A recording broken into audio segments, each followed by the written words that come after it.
Hello everybody and welcome back to the channel. So in today's video, we are going to be having some brief updates regarding Ronald Araujo, Memphis Depay, and Nico Gonzalez. We're going to be talking about two players who are currently injured and one player when it comes to their contract renewal. It should be very interesting. There's so many details that we have to discuss within today's video. So let's first talk about Araujo, because yesterday in the game against Espanyol, he did encounter an injury and he had to be taken off at halftime, and that's very frustrating, right? Because the fact that we continue to see Ronald Araujo go through this again is very frustrating for the player and for us in general. Like, he has encountered 4 different injuries in the previous season, and he currently does have, adding this current injury that he has, 3 injuries in total for this current season. So how many more is Ronald Araujo going to be receiving? We just cannot continue to afford to lose this player at this time of the season. He is one of the most important players for Barcelona, and the evidence is there. Like, I'm not just saying this just for the sake of praising Ronald Araujo. I'm saying this because the evidence is basically there. It is showed within the games that Barcelona is playing. Just look at what happened against Espanyol. In that second half, we conceded in such a ridiculous way, and I just felt like if Araujo was there, that area would have been completely covered. And so Barcelona have announced that the test that was carried out yesterday morning have shown that Araujo has an overload in the soleus of his left leg. The evolution of his injury will mark his availability. And then we do have Mateo Moreto, who has stated that Barcelona do not want to take any risk with Araujo, which means he is ruled out for the game against Napoli and he will be ready for the league game against Valencia. So everything does indicate that in the game against Napoli, which will be happening on Thursday, which is not too long from now, we could see a defensive line of Dest on the right, Eric Garcia and Gerard Piquet as our center back duo, and then Jordi Alba as the left back. Now, I do think that this is a defensive line that can contain Napoli because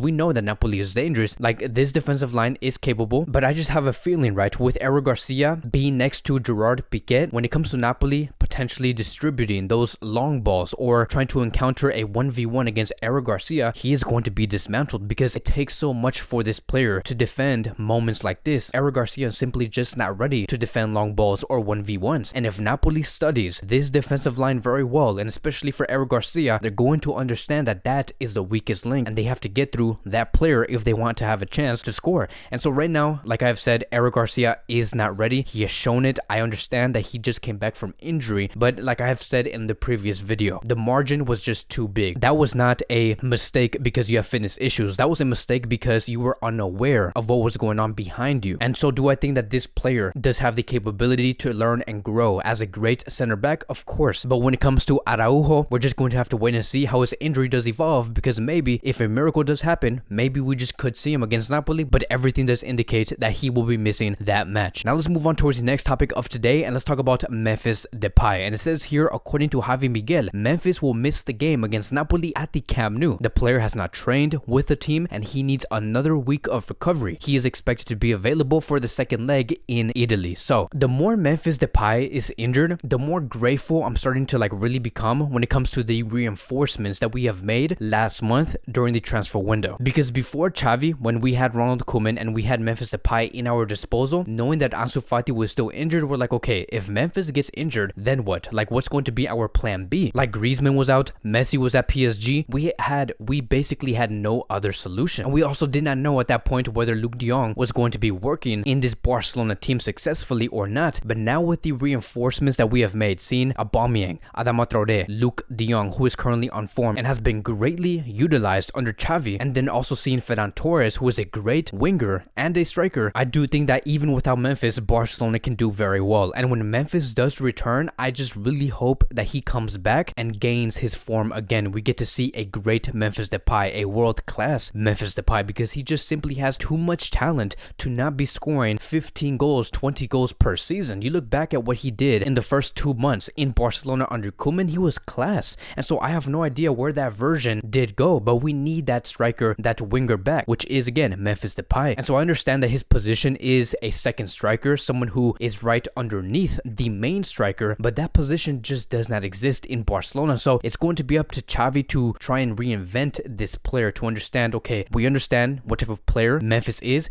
what can we do to tweak things and make him efficient in this Barcelona club. And I think that in the end, the best chance for him is to play as a dangerous number 9, someone who knows how to move in the box and score goals. Because like, what are you going to tell me that with Memphis being on fire and being fully on form, is that going to be someone that has a chance to go over a Ferran Torres on the left wing or a Ansu Fati on the left wing? Or if you go to the right wing where he has played in at some point with Lyon, I don't think that Memphis Depay can be over someone like Adama Traoré or Dembélé. I do think that his best chance would be for him to be a great number 9, someone who can score goals. And so now lastly, I do want to quickly talk about Nico Gonzalez, and we finally do have some great news. Now, Barcelona have made it a priority to renew the contracts of Xavi and Ronald Araujo, which I do believe, yes, that is and should be Barcelona's priority, because Xavi and Araujo have distributed a great level, and we know for a fact that these two players are the future of this club. But when it comes to Nico, we also know that this player has great potential, and especially on the ball. Like when it comes to the tight spaces and him trying to maneuver around the players, he can do that. When it comes to him protecting the ball and having ball retention, he can also do that. Like, if there's one thing that Barcelona do need and have been needing over the past 10 to 15 years, are players who can retain the ball retention, never losing the ball. Xavi and Iniesta were emphasizing this so many times as a player and as a coach. Like, they need players that can retain the ball. The number one thing when it comes to becoming a Barcelona player is to never lose the ball in the midfield. Nico Gonzalez is exactly that. And so it does say here, according to Luis Rojo, Barcelona will begin negotiations over an improved contract for Nico before the season does end. His rise has been followed by many teams, which does include one German team, one Italian team, and 3 English teams, which one of them being Manchester City. The current deal expires in 2024. So I have a feeling that that one German team that is following Nico Gonzalez could be someone like Bayern Munich, because Bayern Munich is like obsessed